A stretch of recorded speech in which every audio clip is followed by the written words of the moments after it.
There are a lot of things to consider when you're starting a business. And one of those is, of course, picking a name.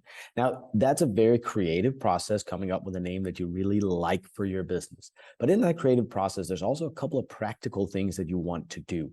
The first one is to see if your name is available. And the way you can do that is to go to the Secretary of State's website, sos.mo.gov, and find this business search. Okay.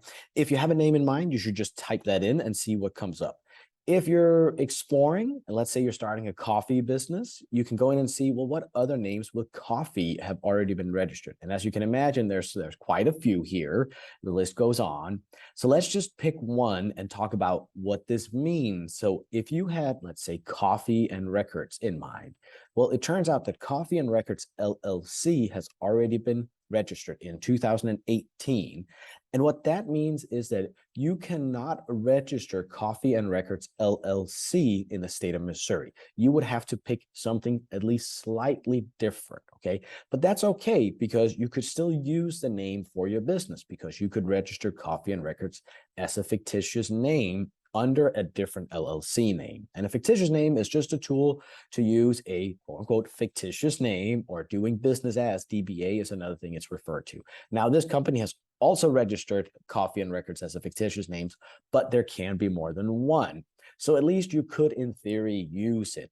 But there are other considerations, including a domain name. So you can go to GoDaddy and see, can I actually find and buy the .com? And in this case, because somebody else already created this business, they have also registered coffeeandrecords.com. Now, coffeeandrecords.net is available, but that might not be what you want. So even if you could use this as a name and you would like to, well, if a website is important to you, maybe you don't want to use the name after all, and maybe you want to change it a little bit to get a good .com. Now, for some businesses, that's not that important, but in many cases, it is.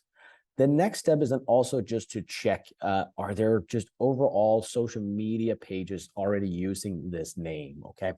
And namechecker.com is a great source for that. You can do a quick scan. It turns out that Coffee and Records is used on Facebook and Reddit, and for some reason on MySpace. That's still in use, but it is actually available on quite a few others. But I would still say maybe a different name would be a good idea. And the last thing, and I know this might sound kind of obvious, but just Google it, see what's out there, okay? See who else is using it in other states, in other contexts, and get a sense of, is this already in use left and right and across the whole internet? Well, maybe a different name would be a little bit better in terms of figuring out your SEO strategies and your overall digital and online marketing.